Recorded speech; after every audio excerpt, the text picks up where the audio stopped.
হ্যাঁ, মোটামুটি বুঝতে পারছি, তবে আরো প্র্যাকটিক্যালি গেলে আরো ক্লিয়ার হবে। হুম প্র্যাকটিক্যালি বলতে কি, যেমন ডিটেল যখন বুঝাবেন তখন ক্লিয়ার হুম হবে। হুম।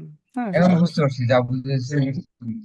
এই জন্য আর কি বাংলায় বোঝানো, ইংলিশে বললো যে বাংলায় আবার তোমাকে বুঝাইতে হবে। এই জন্য আমি এটা বাংলায় চেষ্টা করতেছি, এই জন্য সময় লাগতেছে। হ্যাঁ, কারণ পরে আমার এই যে কোডের যে কিছু ইয়ে করতেছি, আমি কোডের ইয়েগুলো, রেফারেন্স গুলো কেটে কেটে তোমাকে আমি এগুলো দেখাবো যে প্লাম্বিং এর কোন কোড থেকে, মানে কোন রেফারেন্স থেকে তোমাকে আমি কি শেখাচ্ছি।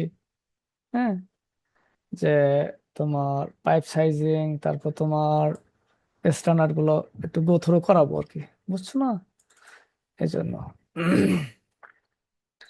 আমার কিছু ক্যালকুলেশনের ইয়ে আছে, এক্সেল আছে, যেগুলো আমি ডিজাইনের ক্ষেত্রে গিয়ে প্রসেস করছি, সেগুলো তোমাকে দেখাবো, বুঝছো? এটা একটা ইয়ে আছে, ক্যালকুলেশন করা আছে, যেগুলো আমি আমার মানে এটা তৈরি করছি, অফিসের জন্য তৈরি করছি।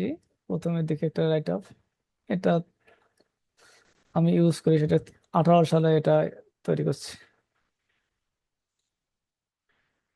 এসটিপি ক্যালকুলেশনের জন্য আমি একটা ডকুমেন্ট তৈরি করছি।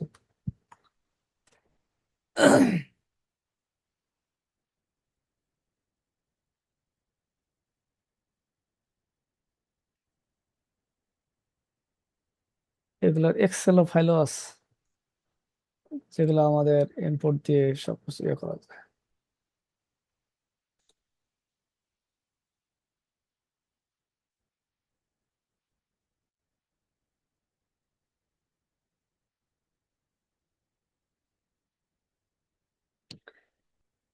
এখানে তোমার এখানে এসটিপি টা রাখি না, এসিওআর সিস্টেমের মধ্যে ওটা ইনক্লুড আছে। হ্যাঁ, এসটিপি ডিজাইনটা।